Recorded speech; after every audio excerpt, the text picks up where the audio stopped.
നമസ്കാരം. The south will remain an independent kingdom. ഓരോ തവണയും ലോക്സഭാ തെരഞ്ഞെടുപ്പിൽ ദക്ഷിണേന്ത്യയിൽ ബി.ജെ.പി. ദയനീയമായ പരാജയം നേരിടുമ്പോൾ ഇവിടെയുള്ള ദ്രാവിഡ പാർട്ടികൾ അല്ലെങ്കിൽ പ്രാദേശിക പാർട്ടികൾ ബി.ജെ.പി. നോക്കി പറയുന്ന ഒരു മാസ് ഡയലോഗാണിത്. തെക്കേ ഇന്ത്യയിൽ പിടിമുറുക്കാൻ ഒരിക്കലും ബി.ജെ.പിക്ക് കഴിയില്ല എന്ന് വിശ്വസിച്ച ആളുകൾ ധാരാളമായിരുന്നു. പക്ഷെ ഇപ്പോൾ അങ്ങനെ വിശ്വസിക്കുന്ന ആളുകളുടെ എണ്ണം ചുരുങ്ങിക്കൊണ്ടിരിക്കുകയാണ്. നമുക്കറിയാം, RSSന് കേരളം ഉൾപ്പെടെയുള്ള പ്രദേശങ്ങളിൽ ശക്തമായ സംഘടനാ സംവിധാനമുണ്ട്. ഇത്ര ശക്തമായ ഒരു സംഘടനാ സംവിധാനം RSSന് ദക്ഷിണേന്ത്യയിൽ ഉണ്ടായിരുന്നിട്ട് പോലും ഏറെ ആളുകളും ഭൂരിഭാഗവും വിശ്വസിച്ചിരുന്നത് ഒരിക്കലും ബി.ജെ.പി. ഇവിടെ നിന്നും ഒരു നേട്ടം ഒരു കാലത്തും കൊയ്യാൻ പോകുന്നില്ല എന്നായിരുന്നു. അങ്ങനെയാണ് ഈ പ്രാദേശിക പാർട്ടികൾ ഇവിടെ അടക്കി ഭരിക്കാൻ തുടങ്ങിയത്. അവരുടെ മാത്രം നിയന്ത്രണത്തിൽ ഈ ദക്ഷിണേന്ത്യൻ സംസ്ഥാനങ്ങൾ മുന്നോട്ട് പോകാൻ തുടങ്ങിയത്. മറ്റൊരു കാര്യം കൂടിയുണ്ട്. ഹിന്ദി ഭാഷാ പ്രേമം മുതൽ പാർട്ടിയിലെ വടക്കേ ഇന്ത്യൻ രീതികൾ വരെ ബി.ജെ.പിക്ക് ചില സമയത്ത് തിരിച്ചടി ആയിട്ടുണ്ട് എന്നത് ഒരു യാഥാർത്ഥ്യവുമാണ്. പക്ഷേ കർണാടകയാണ് ഇത്തരത്തിലുള്ള തോന്നലുകളെ, ഇത്തരത്തിലുള്ള മുൻവിധികളെയൊക്കെ ആദ്യം തോൽപ്പിച്ചത്. കാരണം അക്ഷരാർത്ഥത്തിൽ ദക്ഷിണേന്ത്യയെ കർണാടക ഞെട്ടിച്ചിരുന്നു. ബി.ജെ.പി. സ്വന്തം സാന്നിധ്യം ആദ്യം കാണിച്ച മണ്ണാണ് കർണാടകയിലേത്. അവിടെ ഭരണം പിടിക്കുക മാത്രമല്ല, മറിച്ച് കഴിഞ്ഞ പാർലമെന്റ് തെരഞ്ഞെടുപ്പിൽ 2 ഒഴികെ ബാക്കി എല്ലാ സീറ്റുകളും ബി.ജെ.പി. തൂത്തുവാരുകയും ചെയ്തിരുന്നു. എന്നാൽ ആന്ധ്രാപ്രദേശ്, തെലങ്കാന, തമിഴ്നാട് എന്നീ സംസ്ഥാനങ്ങളിൽ സഖ്യകക്ഷികളുടെ അഭാവത്തിൽ കാര്യമായ നേട്ടം ഉണ്ടാക്കാൻ ബി.ജെ.പിക്ക് കഴിഞ്ഞതുമില്ല. കേരളത്തിലാവട്ടെ പ്രബലരായ സഖ്യകക്ഷികളെ കണ്ടെത്താൻ പോലും കഴിയാത്ത നിസ്സഹായ അവസ്ഥയായിരുന്നു ബി.ജെ.പിക്ക് മുൻകാലങ്ങളിൽ ഉണ്ടായിരുന്നത്. ഇത്തവണ ഈ രീതികളൊക്കെ മാറിയിരിക്കുകയാണ്. കർണാടകയിൽ JDSന്റെ കൈപിടിച്ച ബി.ജെ.പി. തമിഴകത്ത് AIADMKയുടെ കൈ വിട്ടിട്ടുണ്ട്.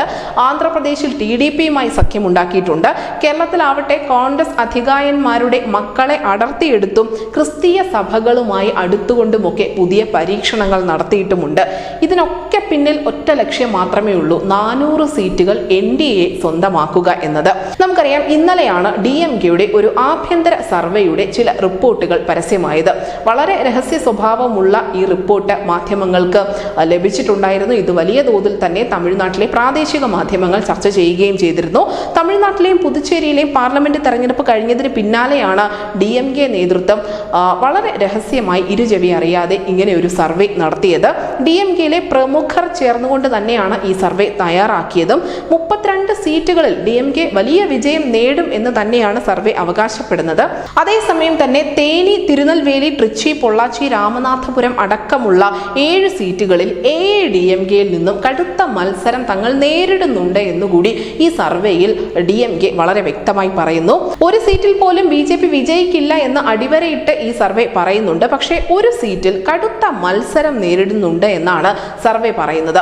അവിടെ വിജയിക്കുക അതീവ കഠിനമായിരിക്കും എന്നുകൂടി ഇതിൽ വ്യക്തമാക്കുന്നുണ്ട്.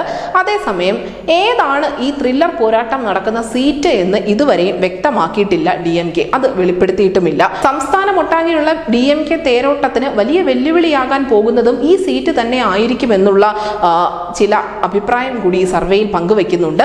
കല്ലക്കുറിച്ചിയോ ധർമ്മപുരിയോ ആയിരിക്കും ഈ സീറ്റ് എന്നാണ് ഇപ്പോൾ പുറത്തു വരുന്ന അഭ്യൂഹങ്ങൾ.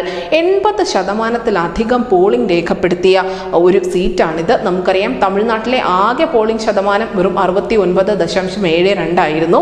പക്ഷേ ഈ കള്ളക്കുറിച്ചിയിൽ മാത്രം 80% പോളിംഗ് നടന്നിട്ടുണ്ട്. ഇത് ബി.ജെ.പി. അനുകൂല തരംഗമാകുമോ എന്ന് തന്നെയാണ് പ്രതീക്ഷിക്കപ്പെടുന്നത്. നമുക്കറിയാം, കള്ളക്കുറിച്ചിയും ധർമ്മപുരിയും ഒന്നും ഒരിക്കൽ പോലും ബി.ജെ.പിയുടെ സീറ്റ് സാധ്യതകളിൽ നമ്മൾ കേട്ട പേരുകളെയല്ല.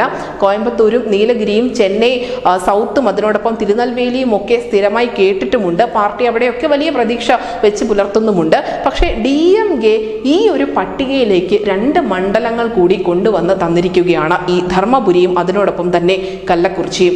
ഇവിടെയൊക്കെ സംസ്ഥാന ശരാശരിയേക്കാൾ മേലെ പോളിംഗ് രേഖപ്പെടുത്തിയിട്ടുണ്ട്. അത് ആർക്ക് അനുകൂലമാകും എന്നുള്ള വലിയ ആശങ്ക ഇപ്പോൾ DMK നേതൃത്വത്തിനുള്ളിൽ നിലനിൽക്കുന്നുണ്ട്.